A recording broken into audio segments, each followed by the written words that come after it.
be Anja Flicker from Germany, because the line of thought was that the original founders of this method for libraries, and I know there's many people outside libraries as well here, but was in Denmark, and I heard from Anja in Germany that they had a translation, and if everything goes well, we'll have a summary of the translation here later this morning, made by Grietje Smit, and Ronald Huizer has been involved, and the whole Innovatieraad, I must say in Dutch. So we hope that it will be here on time for you to take one copy home, but we have to wait. Anja, back to Anja. Anja used this German translation of the designer toolkit and worked with a coach. I think that's a very interesting idea as well. How does that relate to each other? Can you do it yourself? Do you use a coach? And she put it into practice. And Anja also is internationally very well involved in INELI, the International Upcoming Innovator Group, and has a close relation to universities as well. So Anja, I give you the floor. Thank you so much for being here. Give an applause for Anja. Thanks. Thank you.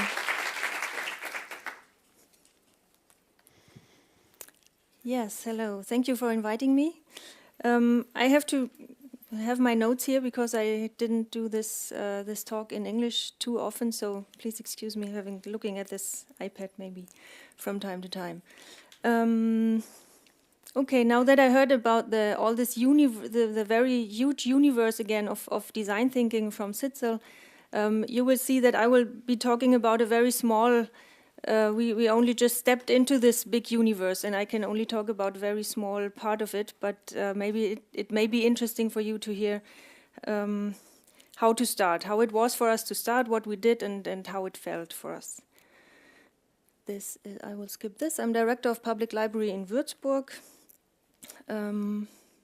This is Germany, of course, and this is Wuerzburg. For all of you who don't know where it is 7 hours by train. Very easy to reach it. It has a population of about 125,000 people and about 30,000 students. We have big universities there, and this is the central library, the building of the central library. Just to give you a few figures so that you can think about your own library maybe and how the dimensions are. This is the central library. We have I have a team of 40 staff members, and we are doing this design thinking things now with just staff members out of my team and with this external consultant, with Julia Bergmann. Maybe some of you know her.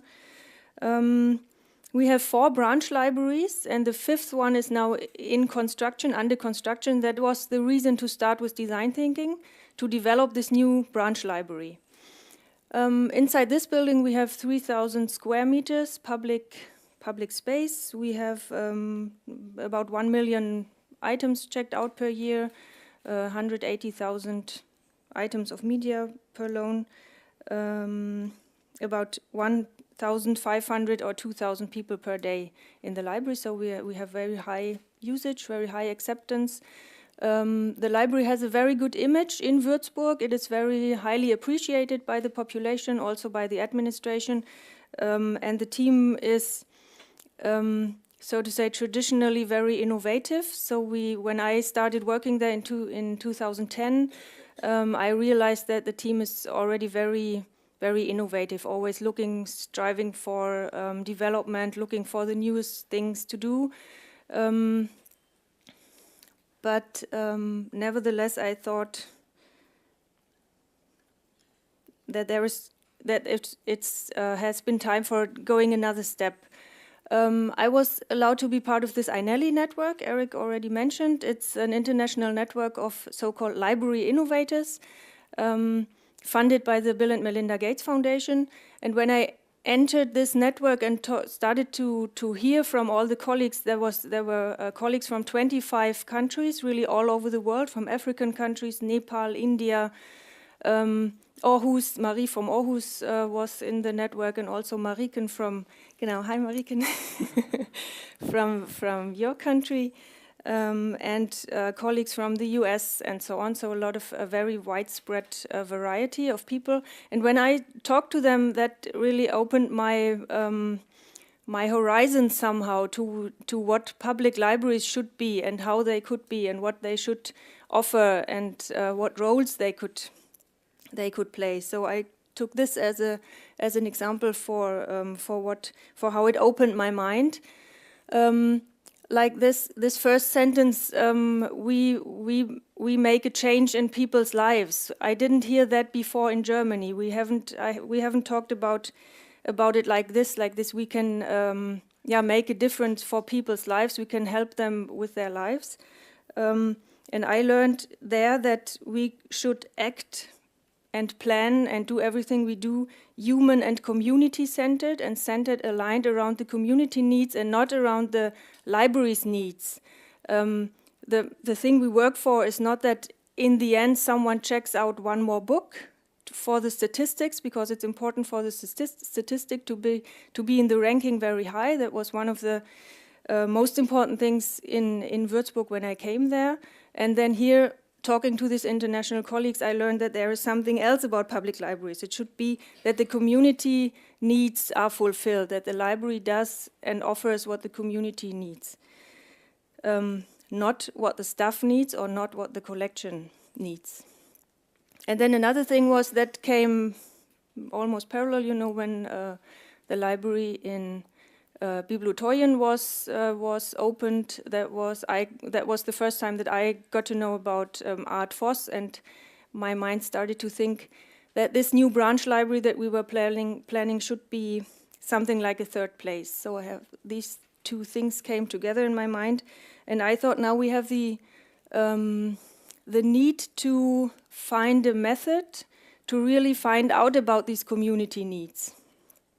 And in this Nationale network, the colleagues from Aarhus and Chicago were talking constantly about design thinking. And then I thought, okay, design thinking seems to be a right or a very appropriate method to use to find out about what the community needs, because the citizens of Wuerzburg did not come to our doors and did not come to us and say, please listen to us, we want to talk to you, we want to tell you what we need, we want to tell you what you should offer as a library. They didn't. They were content, I think, with what we did, because there were a lot of people in the house, a lot of people checking out items, so there was no problem. We didn't have a problem that we should have said, okay, we have to talk to them in a different way. It was just this realizing that this cannot be enough. So we found out about this design thinking for libraries. I saw the toolkit in Aarhus at the next library conference, and I knew Julia before, because she's a trainer and consultant for libraries in Germany, and as a coincidence, or maybe there are no coincidences, but it was planned somehow, we popped up together at the next library conference in Aarhus at this IDEO pop-up stand that they had, where they were presenting the toolkit. And we started talking, and I said, I think this is the right thing to do when we plan the new branch library. And she said, okay, I want to offer this as a consultant in Germany anyway. So we came together as the first project for her and for us. And then also we hired Art Voss, genau. This is the building where the new branch will be. There will be a totally new neighborhood due to historical conditions. There is a totally new thing that was a military area before, and now they are building a new neighborhood there for about 5,000 inhabitants that will all be moving there. And then I said we need a new branch library there. That all that started in 2011. And we said, okay, inside this building, we will be down here in the basement, and the basement floor and the ground floor will be the library. Every level has about 200 square meters. And we said, okay, we want to be the public living room or the third place in this new neighborhood, which is called Hubland. This was the first workshop we had together with Art and Julia. And for us, it was a first very surprising step. That the first thing that art made us think about was this why. Why do you want to be there? What is your motivation to have a library there? And we had to really go deeper into our thoughts, not only say, okay, new suburb means new library. We had to really say, what do we want to achieve? What do we want to reach? What is our motivation? That was 2016. And when we started thinking about the new library in 2011, we did this traditional process. The architects and the administration responsible for the buildings in Wuerzburg, they asked us to give a room plan. So we said we want to have 10,000 books in there. So we need, I don't know how many square meters for books, and like this, very, very, very functional.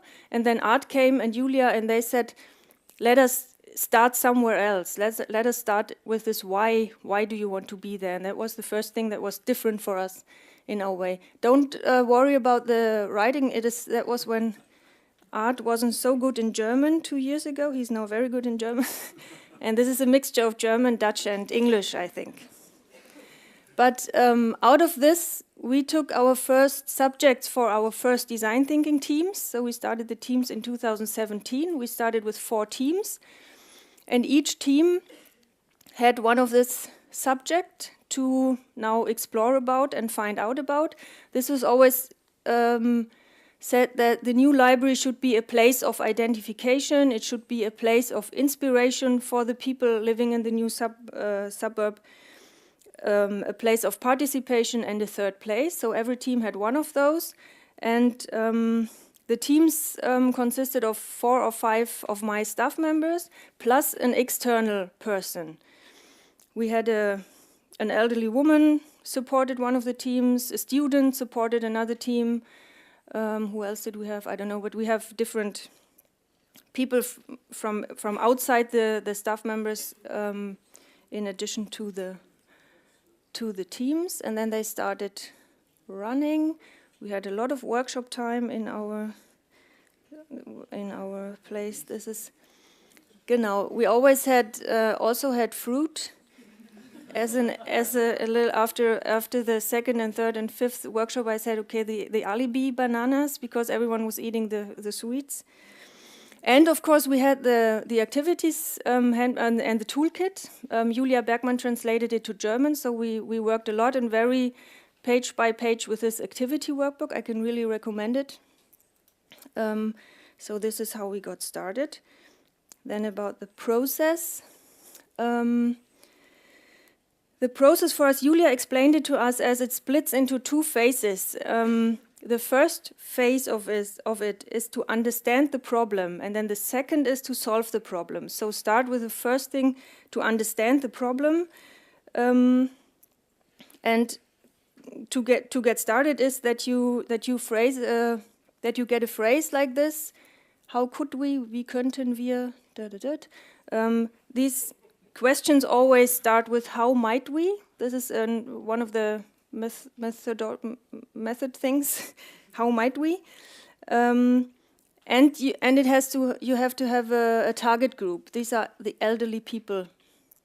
The target group of this team, the elderly people. So we have this question. The question for the team is, how might we make the library a comfortable place to stay for elderly people? So around this, a very specific part out of, if you think about planning a new branch library, it is a very small and specific part that this one team now has to explore about. Sitzel already talked about a lot of different, a very big variety of methods that you find in this in the toolkit. What we mainly applied until now, I again realized how far we are, how much we are only in the beginning. We mainly conducted interviews and observations. What Julia told us and we find out then is that as in this phase, it is very, very important only to listen, talk to the people and just listen. Don't, in these interviews, don't come up with answers yet or with Rechtfertigung. Does anyone know? The word doesn't come to me. Justification, thank you. Genau. Just listen and write down what the people say, and that is very hard to do, we found out, because as librarians we are trained to answer, to always have the answer, quick answer. They have a problem, I have the solution. And in this phase you have to step back from that and just try only to listen and understand. Then what you see here is that the interview teams, we always were 2 people interviewing someone. We also found it not very easy to go home to the people, to meet them in their home, so we talked to them in the library. We have to work on that still. In the library or at school, we talked to students in their school and so on, so we didn't make it to their homes yet. Then this is that you come back, the teams come back, the expert team meets again, and you tell each other the story of the interview. How was it, what did he say? We have photos here, and the first name and how old the boy or the girl was, and then the interviewers tell the story, and the others listen and write these notes. Everything they hear, they write down on a sticky note and then put it there. And then you start to analyze. We start to analyze what we heard. Like really, I heard him say da-da-da. Not yet he said, or not yet interpreting what he said, but only this, I heard him say bum bum bum, and then you gather these things, and then you start to analyze them, find out about clusters. So we had to take the notes from that wall to the other wall, and again back to find clusters. You will find out that in every presentation you hear about design thinking, you will see all these sticky notes. Maybe we should talk about some sponsoring by 3M. Or, and really, recommendation, buy the very sticky ones. The other ones will fall down after a while. Genau. Yeah, that's what they're called. Okay, now you have patterns after a while, back and forth and so on, and you can find out patterns, and you analyze them so that you get insights. Now you say these are insights and findings that you can, ältere Menschen wünschen sich, people do this and this, and then elderly people seek occasions for inspiring conversations about literature in a fixed place, and we have lots of them. I only took one example to show you, but you have a lot of insights that are based on what you heard from different people, and it's a step further than also fitting to what Sitzer said. It's not what they said, what they want to have, but it's the underlying need that we found out or that we analyzed, because a lot of people said similar things. There is one sentence that Julia told us, and I think that is a very good thing to quote, that from Henry Ford. Maybe you heard about that, the inventor of cars. He said, if I would have asked people what they want, they would have said faster horses, and they wouldn't have thought about something like a car. So this is, I'm convinced that if we would ask people in Wuerzburg about what would you like to have in the library, no one would say a kitchen. No one would say I need a microwave because I want to warm my baby food or so on, because they're not used to that. They wouldn't think about that in connection with libraries, so they would never say that. But talking to them, we can find out that, okay, they would like to stay longer, they would like to have the opportunity to feed the baby and so on. So that is why I think this is a step further than just using a questionnaire or something. Now, until here it was understanding the problem. Now starts this solving the problem. So on the basis of these findings, we now go on with these how could we questions to go into the direction of the ideas of the solutions. How could we create an occasion, something that fits to the... And then this is the starting point for the generation of ideas, says the toolkit. You can read that later when you see it.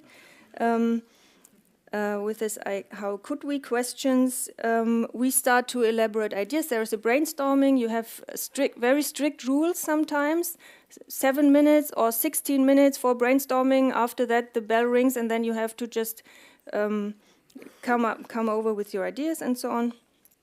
So this is, you see here, this how could we questions, and then several ideas that we brainstormed, and we go on with those. Then there is in the activities workbook tells you to evaluate the different ideas. So in the end, you see this with these points here.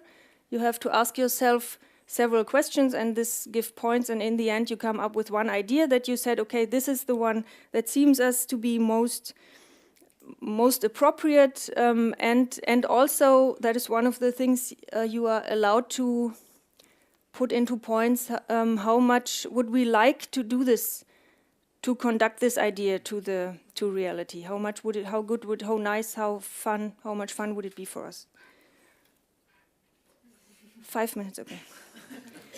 Good. Then you decide, okay, this should be the one that we take into a prototype. Next thing was, the toolkit says that you have to build like a storyboard to think about how could we prototype it, what should the prototype look like. You have to draw like a little comic, and this is one of our prototypes that came out of this idea. It's a combination of a digital and an analog wall to interact with the elderly people, because not all of them want to go home and check online. They also want to talk to us. That's why we gave it a name and a face. This is another part of a prototype for a space for young families, where they want to have walls for interaction, and they also want to have parking places for their strollers. This is the whole space for. You see that our prototypes are until now very much based on cardboard boxes that we built together. And this is one. In this example, I want to show you now how it went into the direction of realization. I will show you later. This is we called it a meadow for toddlers, where they can be and not. They are fenced in somehow. I'll come back to that later. Okay, then we have to also, of course, present the prototypes. This is a space inside the library where we talk to customers. Then a little bit shocking was when Julia said to one of the groups where I was member of that you cannot talk to customers. Your target group is non-customers, so of course you have to go out of the library and talk to people outside about your prototype. She told us shortly before we were ready to go in this library space. So we were a little bit shocked at the first moment. Went just outside the library. This is the library wall, and the door, you said, just outside. But it really made a difference. People came. We contacted people who were walking along. Said, "Oh, we come from the public library," and they said, "Ah, this is the library. Ah, okay." And remember what I said before. It's very much appreciated and so on. Everyone knows where the library is. Nothing of that is true. So it was very, very interesting to talk to these people. Maybe I go on a little further. Here's what we presented, the design thinking results to Art. And just to show you this was this prototype. This is what he made out of this meadow for toddlers. It should be look like a balloon. They are fenced in here. And now this is how far it is now in reality. So it's really coming step by step. It will be reality one day, I hope. This is another thing that he sketched that was the other way around. He invented this as a making and gaming area for teenagers, and then afterwards we talked about that with teenagers, and we had prototypes making together with teenagers. This is not people but lamps hanging there.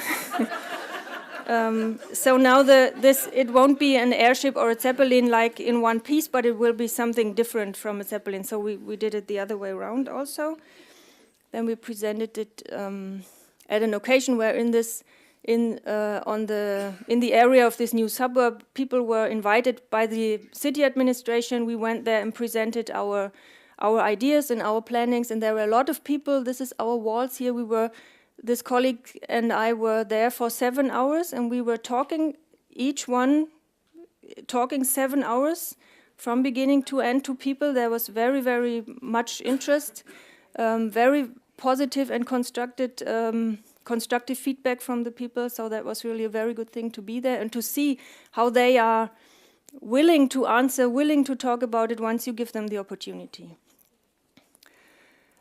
You find this in the toolbox. The approach is, and this is my last slide. I have some comments on from how it was for us. The first one, it is patron-centered. You can read that yourself. Starts and ends with the patron's needs. We thought that we were doing that already before, but maybe now we realize that maybe that before design thinking was more like we only want your best and we know what is your best. Maybe it was something like that. So it is a different thing to do it with design thinking, a very different thing to look at the library with the eyes of the customer or with the citizen. It's really different. The second one, based on learning by doing. It's about getting out from behind the desk, out of the comfort zone. It was surprising for us how hard that was to leave this comfort zone behind the desk, because we thought, oh, yeah, we are talking to customers every day. That shouldn't be a problem, but it's really something else. If it's not just this question and answer, but if you should go there, maybe to their homes even, and talk to them for an hour or so. That was really something we still have to get used to, I think. Experimental. It's a non-linear process. Yeah, that was also different for us. Until now, we were used to act what we called most efficiently and straightforward and developing something. And now we think it's 100% perfect, and now we get it to the public.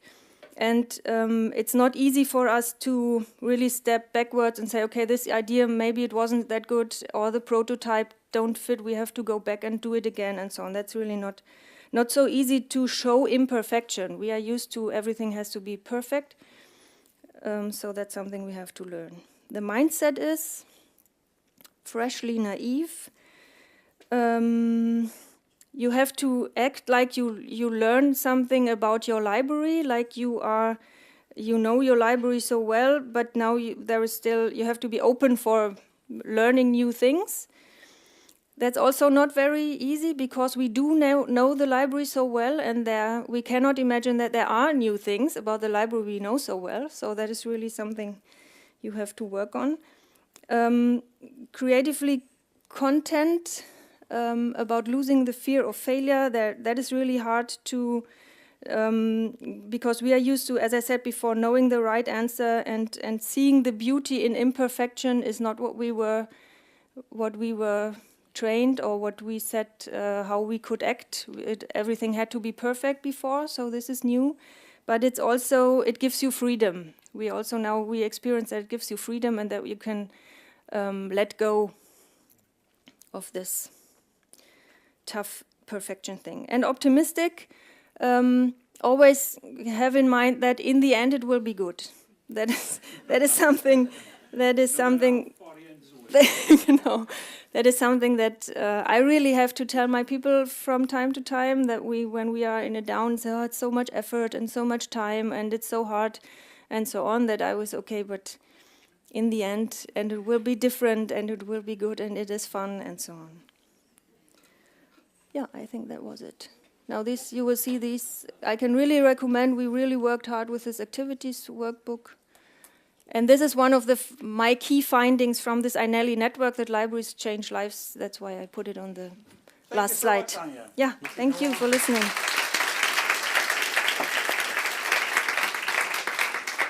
Really good job. Thank you. And you also have a question for the audience, maybe. Yes. From German perspective, we always thought that the libraries in Scandinavia and in the USA and also in the Netherlands are a little bit ahead of German libraries, and you are role models for us. So I would be interested in how new will this be for you to talk like this to your citizens? Are you used to it, and you just say, okay, now we call it a method and we call it design thinking, and do it a little bit more systematically maybe, but we are used to go out there and talk to them, or will that be new for you too? Anyone? Is it new for you, the design thinking, going out and talking with the customers? Yeah, hi, I'm Cora Koenig from Library of Rotterdam. We talk about it a lot, but we don't do it. Because we don't know how to get the people to come to us and talk with us. That's our biggest problem. Yeah. So we have to go to them, yeah. So this is a method Yeah, but to that's do it. also not so easy.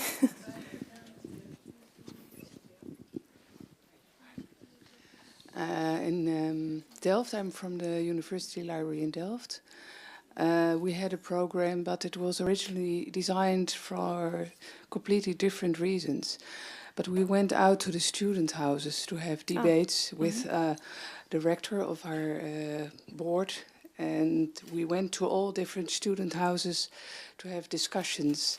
And the newspaper was the reason to have the discussions. So every time we had a newspaper of the day, and we have statements there, and then discussed it. So we went to all the different student houses and had an idea of the people that came in the library as well. So it was you can just copy the idea. Yeah, thank you. Thank you. Questions, maybe questions for Anja. Questions in the room for Anja. There's many questions over here. I'll take the easy one. Hi, I'm Liedewij Paris. I'm independent. I call myself the Embassy of Reading because I want to stimulate that people have fun when they read literature.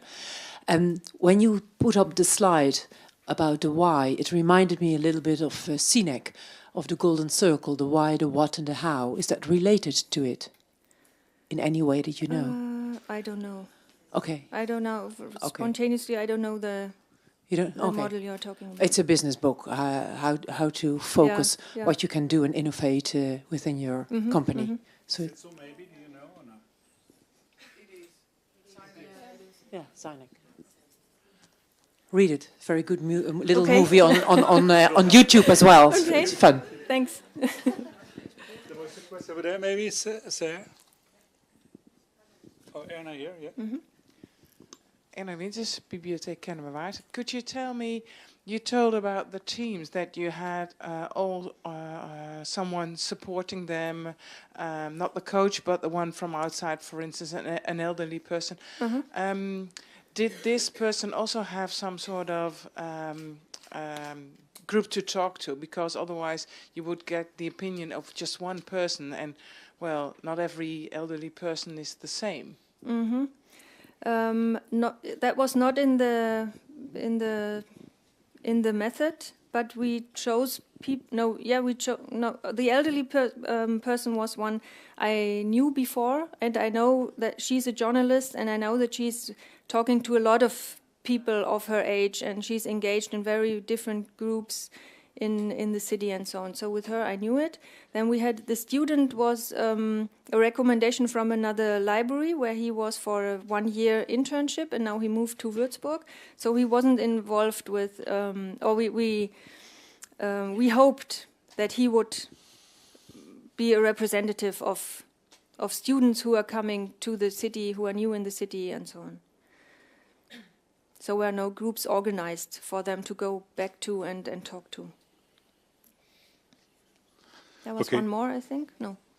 I have one more question. So when you start out doing this and you go outside the library, you talk to people, library users, non-library users, and you get them enthusiastic, you get feedback.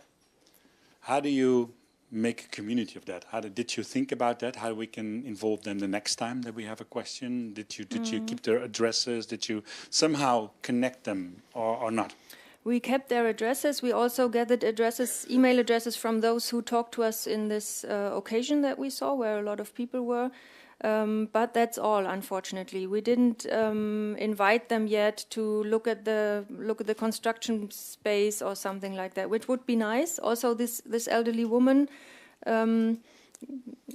several times said, "How is it? We got this. That got out of our focus. Unfortunately, I think we should have made more emphasis on keeping them into a group and keeping them informed and so on." Okay, that's something for next time. Yeah. Thank you so much, Anja. Thank you.